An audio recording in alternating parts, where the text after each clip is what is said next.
Gracias, señor secretario. Asambleísta Gina Godoy. Una vez que ha concluido la lectura del texto de este proyecto de resolución presentado por la asambleísta Gina Godoy, entonces ella como proponente va a entregar los argumentos por los cuales justifica esta presentación. Pero creo que yo pudiera señalar que es también bastante completa. ¿Por qué hablar hoy de Haití? Quizás algunos pudieran plantearse esa interrogante, cuando el Ecuador justamente hace poco menos de 100 días vivió un desastre natural con índice mayor al que vivió Haití en el año 2010. Y ayer nos convertíamos el Ecuador entero en testigo de cómo en las zonas de desastre empiezan ya nuestros niños y niñas las clases. ¿Qué pasa en Haití? Que estas condiciones no se pueden dar. ¿Qué pasa en Haití? Que los niños y niñas no tienen condiciones seguras para su sano desarrollo, para su sano crecimiento, para su educación como un derecho básico, justamente para ese crecimiento fundamental. Y como bien decía la resolución, en el mes de octubre y de diciembre, gracias a la representación que tenemos del Grupo de Mujeres, Ecuador tiene la presidencia del Grupo de Mujeres de Parlaméricas, pudimos constatar en el mismo lugar, en la ciudad de Puerto Príncipe, las condiciones en las que niños, niñas, adolescentes y mujeres y también hombres transitan cotidianamente en la ciudad. Ustedes deben de saber que Puerto Príncipe es la capital de Haití y en esta ciudad no existe alumbrado público, de tal manera que tan pronto empieza a oscurecer, las únicas luces que se pueden observar son las de los vehículos que transitan o de alguna vivienda que tiene iluminación en la parte exterior. Y obviamente no son las viviendas de las personas de escasos recursos, porque la tarifa o el costo de tener alumbrado es bastante alto. De tal manera que en estas dos ocasiones que pudimos estar en esta ciudad, pudimos constatar no solamente aquello que nos refieren personas haitianas, sino también lo que se anota en la prensa, y es que es muy frecuente que luego de empezada la oscuridad del día, cualquier mujer, niña o adolescente que transite por las calles está expuesta a un hecho de violencia sexual. La práctica cultural dice que si una mujer está transitando sola o con otras mujeres, cuando ya ha oscurecido, es porque está buscando sexo. Y los agresores refieren que lo que hacen es simplemente dar lo que las chicas o las niñas están buscando. Es una práctica cultural muy reprochable, muy dolorosa, porque lo que miramos, de acuerdo a los pocos registros que pudimos encontrar, es que Haití se ha convertido en el país con el mayor número de casos de violencia sexual. Hay un registro muy escaso de apenas 60 actos de violencia sexual detectados por la OIM en los campamentos, donde el 98% de las víctimas fueron niñas. Niñas que refirieron haber sido víctimas justamente en los campamentos, que aún a esta fecha, habiendo sido el terremoto en el año 2010, hoy que estamos 2016, esos campamentos se mantienen y en esas condiciones siguen habitando familias haitianas, hijas de la violencia sexual que vivieron sus madres, niñas y adolescentes.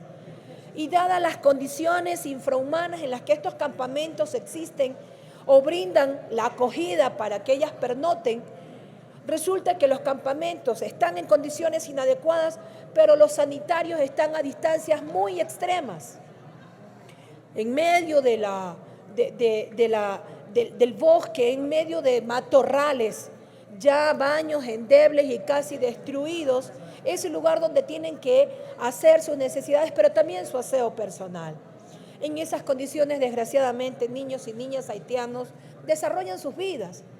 Pero lo que también pudimos observar, y quizás fue uno de los hechos más dolorosos, es que en las calles, aún en esa oscuridad, uno lo que alcanza a identificar son pequeñas siluetas de niños y de niñas que están deambulando en la calle, abordando los carros que pasan por la misma para ofrecer sus servicios sexuales como el medio para obtener ingresos y así sustentar sus necesidades, pero muchas de esas criaturas se han convertido en el sustento también de sus familias. Como criaturas de tan corta edad, de 10, de 12 años de edad, pueden estar en las calles ofertando este tipo de servicio, cuando eso no es servicio. Tanto en el Ecuador como en el continente, a esa edad, ofertar servicios sexuales se llama violencia sexual, explotación sexual. Y las condiciones en las que el Estado haitiano atiende este tipo de casos también no son las más óptimas, tienen dificultades de recursos, hay una insuficiencia de un aparataje público no efectivo, no completo, no preparado para trabajar y abordar este tipo de casos.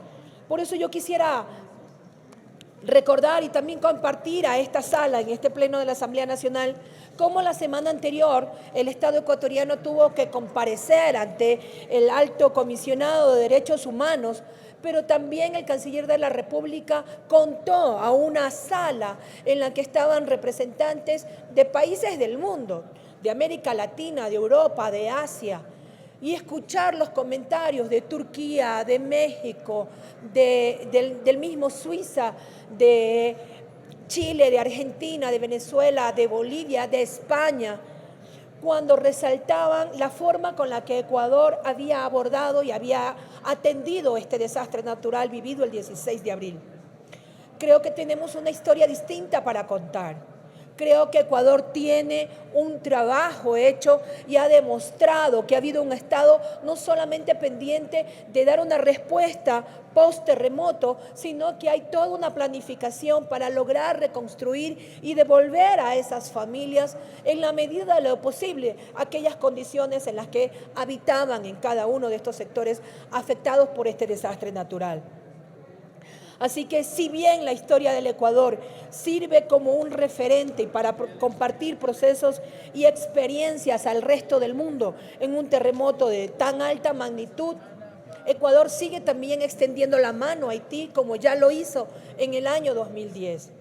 Por eso ahora es importante que el Pleno de esta Asamblea Nacional también pueda expresar no solamente su solidaridad, sino también su compromiso para exhortar a los demás parlamentos de este continente la necesidad de mirar mucho más de cerca, de acompañar mucho más de cerca a esta realidad que está vulnerando y que está dañando los derechos de quienes empiezan a vivir en condiciones tan expuestas, en condiciones de tan alto riesgo como son los niños y niñas haitianos. Compañeros y compañeras, solamente quisiera cerrar justamente diciendo que acá en el Ecuador y en las zonas afectadas por el desastre hay un aparato público acompañando y contribuyendo a una gestión que tiene como objetivo la gran reconstrucción. Hay una voluntad política para lograr esa reconstrucción en el menor tiempo posible y con la mayor calidad posible, sin descuidar el lado humano. Estas condiciones no están en Haití. 6 años han transcurrido y los resultados nos demuestran que no han sido suficientes. La inestabilidad política y el vivir permanentemente en un estado de transición, porque no se logran elegir autoridades. Haití es un estado que tiene Cámara de Diputados y Senado. Y en esos 2 espacios se logró la elección de sus representantes, pero ninguno de los 2 logra la participación de ninguna mujer. Allí hay autoridades solamente del sexo masculino. Apelamos también a esos parlamentarios a que se puedan tomar decisiones, a que se destinen recursos, bien señora presidenta, a que se destinen recursos suficientes para lograr brindar condiciones de seguridad a quienes más lo necesitan, que son los niños y niñas y sobre todo adolescentes haitianos. Este Parlamento tiene la oportunidad de expresar su voluntad, de expresar su solidaridad, pero sobre todo la necesidad de pedir a la cooperación internacional, a Naciones Unidas, a UNICEF y a ONU Mujeres, la necesidad de hacer un trabajo mucho más efectivo que pueda darnos datos de las condiciones en las que se produce, se desarrolla y están también expuesta la vida y la integridad de estos niños y de estas niñas. Gracias por la atención, compañeros y compañeras.